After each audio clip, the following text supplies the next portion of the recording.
This. Yeah, thanks for having me. Good to see you too. Yeah, man. Western Massachusetts has been treating us very nicely so far. Back Bar Productions has done wonderfully, and everybody who set this stuff up, Assemble. I mean, the set has been delightful. Every one of the Western Massachusetts artists from this community has treated us well, so we're very happy to be here, and we're happy you're here, man. There's a lot of your music to be shared with the internet right now, right? Heck yeah. Yeah. What is it? What's happening first today? Oh, I'm going to do Black Holes and Overdoses. It's from the new album. Well, it was new in November, but I don't know if you remember November. It was a bit of a mess. Oh, yeah. So I'm still playing those ones. It's from the new album, The End Is New. All right. Let's Awesome. We'd love to hear it. Yeah, please. Gotta hit this button.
I meant to tell you, I mean, the same as all the pace sessions, we're going to wait until the last thing totally rings out before we start clapping. Cool. Which, yes, there'll be about 4 seconds of silence where clapping would usually be. Dude, so yeah, I remember November very well. It was a strange time. It is a strange time. Everything's weird about this right now. It seems like you, in particular, of almost any artist that I know, would have been affected potentially not as much as full bands are. I mean, your thing is by definition a solitary pursuit, you know? Yeah. I mean, there is collaboration with when you're out on the road, but as you create and as you perform your stuff, it's just you. How much do you think the pandemic did affect what you do? The band got a little stir crazy. Not gonna lie, we broke up. We're on a reunion tour. It was interesting. I did get to practice and write a lot, and the sort of irony of the last album was that we were recording it during the first sort of big hit of COVID, and we had all these plans to bring all these musicians in and collaborate, and back to the normal, back to being a one-man show. So it was pretty good, honestly. I missed all of my compatriots for sure that I come across on the road, and all my friends and that sort of thing. But the music aspect of it was just as solitary as usual. Yeah. Well, so what about, is that so the recording you said was done primarily during the pandemic? Was Black Holes and Overdoses? Was the songwriting done as kind of a reflection and reaction to what was happening in the world, or is that totally unrelated before COVID was even on anybody's radar? Yeah, it was all the summer before, basically. It was mostly writing on the road. I wrote to producer Steve Berlin after we put out the last album. I was like, when do we do the next one? When do we start it? And he wrote back, he was like, tomorrow? I was like, okay. Nice. So I started sending tunes to him, and we were sending stuff back and forth all throughout the summer. And by fall, we kind of had everything ironed out. And our first recording dates, I think, were in January. So we got 10 days or so of tracking in, where we brought in a couple of guest people, and all of our basic tracks were done in person. And then the next set of studio dates were in March. And so he was out on the West Coast. They locked down first, and then it was just me and the engineer in there, and we were like, well, if one of us has it, we both have it. At this point, it was still just, wash your hands. No one was talking about masks or anything. So it was a lot of the writing got a little bit more poignant with all the stuff that happened. In terms of the content of the tunes, it was like, oh, okay, this feels different now. Yeah. Well, I mean, that is the fun thing about, not pandemics, but the fun thing about art. I mean, it just evolves constantly as the circumstances around us change, and it means something different every single time you hear it, and that evolution has happened really quick in 2020. I mean, that was a massive change for everybody, but even when the world's not in such turmoil, it's gonna evolve over time regardless. Cool, man. Well, I'm enjoying this very much. That car alarm is just delightful. Is that in your ears, or okay, if the internet's not hearing it, then awesome. Matt, there's a lot more of your music to be shared. What's coming up second today? Let's do Can't Look Away. That's the chorus. Part of the chorus to this one says, it's just another human disaster, which initially I sort of meant as more of a self-portrait type commentary, but it's gotten a little bit more pointed with the pandemic as well.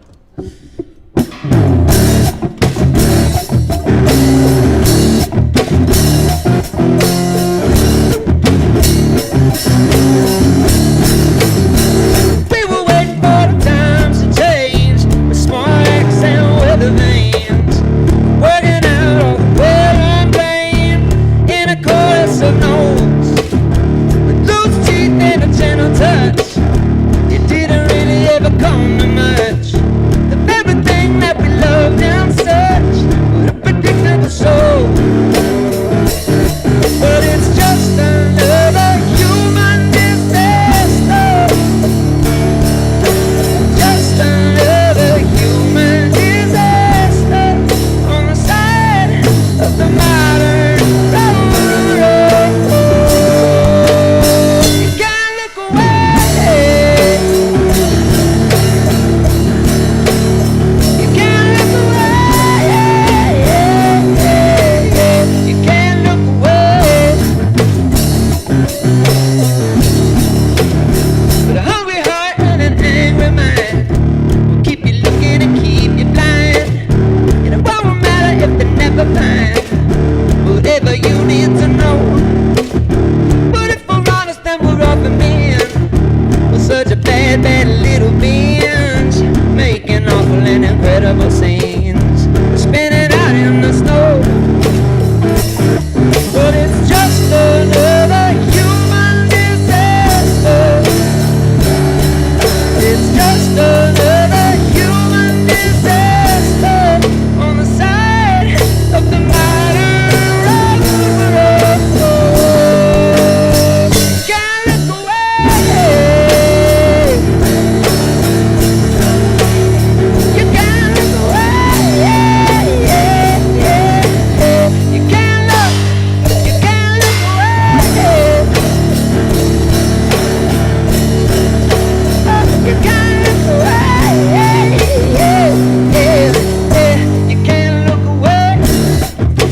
just another human disaster. It's just another human disaster on the side of the modern road. You can't look away. No, you can't look away. You can't look away.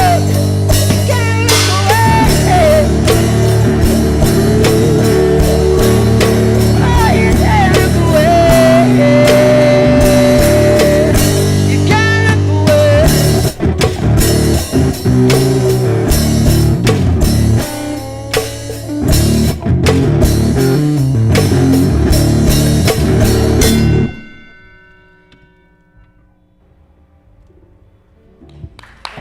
All right. Thank you. All right, thank you, Matt. I want to talk about Steve Berlin more. He's a fascinating topic of conversation to me. I've never met the man. I would love to meet the man at some point. We recorded T. Hardy Morris, who's in that band Diamond Rugs, with him. Yeah. In Atlanta at the Sweetwater Brewery, actually, like 2 months ago. And I mean, I've read his thoughts. Did you read that Paul Simon interview that he did? Dude. I did. I saw it. I didn't see it when it first came out, but when it resurfaced, I read it. I was like, dude, that is such an uncommon level of candor. I like Steve Berlin, and I want to meet this person. I know, and I sort of had already, I love Paul Simon's music, and, but a lot of his stuff is problematic, and I think I brought up something about it, not even before having read the article, and man, Steve was ready. He was ready to let loose a little bit because there's so many, the stealing of musical ideas and the cultural appropriation and not taking a stance on South Africa mid-apartheid, because you're an artist. I mean, pretty weak sauce, Paul. Yeah. Well, so how did what's the genesis of that relationship? How did you and Steve end up working together in the first place? I just opened a show for Los Lobos in Northampton, and those guys are such good humans and good musicians, and they no chip on the shoulder or anything. I think their sound guy was like, hey, you should check out the opening act. The sound check was good, and they checked out the set, and even asked me out to sing afterwards. They're like, you want to do like What's Going On by Al Green or something? I was like, no, I don't think I could pull that off, man. They're like, okay, what about Bertha? I was like, okay, A Little Dead I can handle. You muff the lyrics and you're doing homage to Jerry. So I sang Bertha with those guys. But anytime that happens for me, I don't know what to do with my body. Like, yeah, come sing a verse, and I'm like, what do I do with my hands here? What do I do with my feet? You just okay. Give me 15 instruments so I'm comfortable. I'll just fidget this whole time. But so we struck up a friendship, sort of hanging out after that show, and then at some point he was like, yeah, we should do a record, and so Mean Dog Trampoline was the first one that we did a couple years ago, and yeah, it's fun working with him. It's it's a big learning experience for me, having done a lot of it myself along the way. Just seeing how he's a really sort of fastidious and methodical guy, and I'm a little bit more of a spaz, so he tightens me up a bit, which is nice. Yeah, that's the word in the industry, as it's known in the music industry, a spaz. Yeah, that's what they call me. Yeah, it's in most of the press releases and stuff. Yeah. Well, dude, that's great, man. I hope to cross paths with him sometime, anytime. I mean, T. Hardy Morris said very, very similar things, that it's just a pleasure to be around that guy. The jokes and laughs are there when the jokes and laughs need to be there. The work is there when the work needs to be there. Yeah. And cool, man. Well, I'm really glad that you guys got to have that opportunity, and everything that you've done in a recorded way has been delightful to me. So thank you. And yeah, it's been awesome. I mean, I almost called the album "Gone" though, because that was the most texted word he sent to me when we were doing the remote producing aspect, because he kept losing contact. I was like, oh man, this is taking forever. Yeah. Can you hear me now? Gone, Volume 2. Yeah, exactly. Well, dude, this is great so far, and we're maybe halfway through. I don't know if we're let's do hearing a 3 or couple 4. more. Yeah, dude, I got all my stuff play the here. entire album if you want to, man. We're here. I'm gonna do one called "Light a Candle." This is one of the ones that we brought a guest musician in for. Jay Mascis, we got to the end of the tune and we're like, man, it really needs a ripping guitar solo. And I used to live around the corner from Jay Mascis from Dinosaur Jr. and the guy who runs the studio has traveled and records those guys a lot down at Sound Lab. So we're just like, hey, you want to throw some guitar on this? And he put like 7 solos over it. It was amazing. It's hard to choose which one to put on. But anyway, I'm not going to be ripping any guitar solos for you, sorry to say.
I'll sing this song to colorize my days.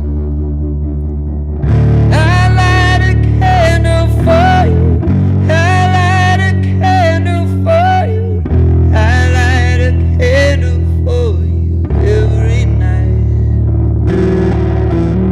I light a candle for you. I light a candle for you. I light a candle for you every night.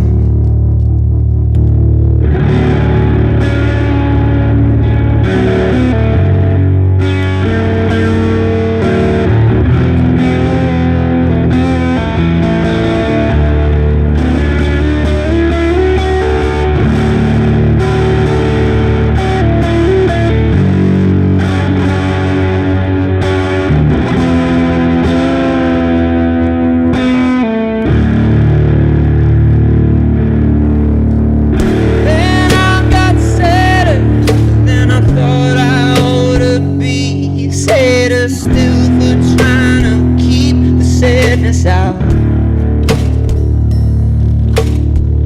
because I could not sink into my sense of me. I was left with several galaxies of doubt, so lost in weightless wonder of this one big world. I descended to desire and the need of being heard.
Thank you. So we were offline a little bit. We were talking about dogs. Dogs are always good to talk about. Families are good to talk about. And Yeah. congratulations to you on your expanding family. I believe that happened between the last time we encountered each other and now, right? Yeah. He's little boy's about to turn 1. Well done, man. Good for you. Thanks. Yes. Yeah. Unprotected sex with consequences. That's Good for you. what Yeah. we're into. Well, you've Say it on made the an entire internet? person. That's- Yeah, you can say whatever you want. You can say any. Well, the only thing we can't do is full frontal on this, but you can That's it? say any word you want. Okay. Yeah. Wait. What was I? What Sorry. was I? I swear to God, there's a Family, question dogs, here. yeah. Yeah, dogs, the homesteading lifestyle, having yeah. chickens, hanging out And- in Massachusetts. So it seems to me like your lifestyle is one. I mean, it's awesome. That's a healthy way to be and a healthy way to live. The songs like Black Holes and Overdoses, like that is some deep, dark shit. Like how much does that lifestyle and the way that you live, expanding family, like full of life, make its way into your music, and how much of it is just, writing characters about other people's experience? Yeah. I think in the past I did a lot of character writing, a lot of storytelling, and my main themes were, love, losing love, existential crises, and this on the past album I wanted to do a little bit more of a reflection of what I was seeing going on in the world, and so a lot of the content in the tunes, I wouldn't say it's downright political, it's more of a social commentary, and I called it a doom folk record because when I told Steve, I was like, let's make a doom folk record. He's like, okay, sounds good. I mean, now he's like, what is that? I don't know, man, we'll find it. I was feeling kind of doomy, and then the pandemic hit, and I was like, wow, that was really quaint of me to feel doomy, last summer, 2 summers ago now. But May as well be last summer, though. I mean, time has been so elastic since this whole thing started. Yeah. Sure, last summer, why not? yeah, kind of a throwaway year, just like everything was like a year longer ago than it feels. And so, I'd always tried to stay away from the social commentary type songs because I think they're really hard to pull off. And anytime I would try to do it, it felt heavy-handed and a little bit preachy. And so, I tried to work it into the songs in a way that was not that was a little bit more, maybe you could read it that way, maybe you could read it through the love lens or whatever. And, moving forward, the writing since the kid is born is, I don't know, it's like just real bad. No, I'm just kidding. It's like, just kid songs all day. No, I have a feeling it'll get darker, honestly, just as a balance. And I feel like I give myself a pretty positive home life, and then I let my mind go to all of the awful places that the world will let it. Do you know Casper? I think it's Casper Baby Pants, I think. Do you know that artist? No, I I'm don't pretty think sure. so. I might be blowing that artist's name entirely, but it's the dude from the Presidents of the United States of America, makes kids music now. Oh, wow. So if you need children's music that is not sucky, listen to that. I think that you and your kid can bond over that. Yeah, that sounds great. Yeah. Yeah, that's perfect. I have been staying away from the children's music. At a certain point, someone's going to show them, and yeah, I dread the day, but it won't be me. I'm not going to be the one. And maybe they might be giants. That's sort of as far into the kids' realm as we're getting so far. Nice. Yeah, it's nobody's business but the Turks. Right. Man, so we've got a bonus track, man. There's another song being played right now. What do you feel like doing last today? Yeah, talking about the sort of the pandemic and stuff, and writing. This one's called "Last Man on the Moon," and it's one of those ones that started off as a very. It actually was like a sci-fi song, which I'd never really written, but it was full sci-fi. We're living on the moon kind of stuff, and I was like, that's a little much. So I worked it into a touch of sci-fi and some love.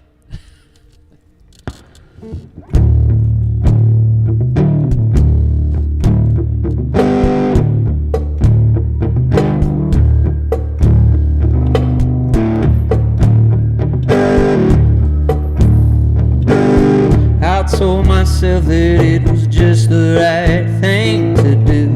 I was thinking about us and not me and you.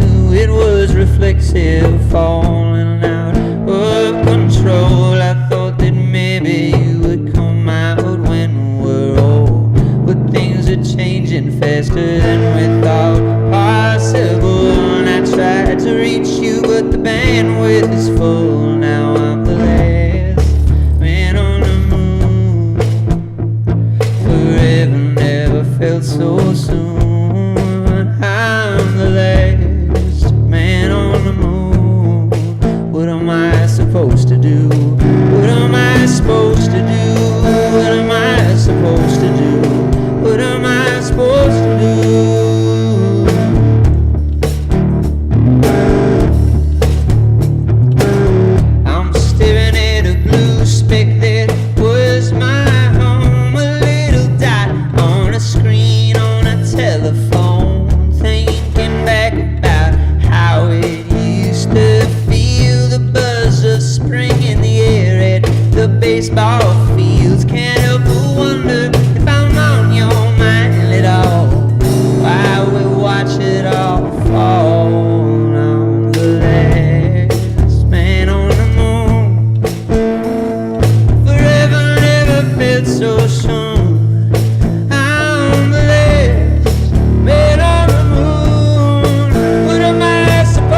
so much for having me, man. It's been a blast. Dude, thank you for doing this, man. What is, I don't want to ask you to give up any secrets of the trade, but what's happening when you're doing that? Is there a thing in your mouth, or does your mouth make that noise? I know, right? Okay, so overtone singing thing that I came across by accident, sort of driving in the car, trying out new mouth shapes. Quick lesson, you hum a note as though you're lifting something kind of heavy. Then you say the letter R with the tip of your tongue curved up to the roof of your mouth. And then you move it around really slowly, and the note you're humming gets broken up into the harmonic sequence. It's like the sonic equivalent of light through a prism. It's pretty fun. This is your tongue.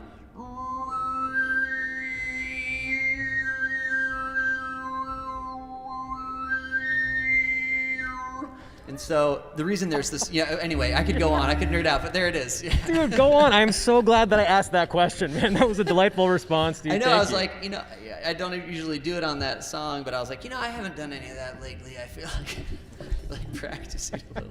So I'm glad you grabbed it. Yeah, man, I loved it. I loved everything about this. It's always wonderful to cross paths with you. We'll Great to see see you you. in, I don't know, a year or so. We'll definitely continue to cross paths. And Yeah. dude, thank you so much again for your music and your time today, and have a wonderful Green River Fest. Thanks, you too. Thanks for having me.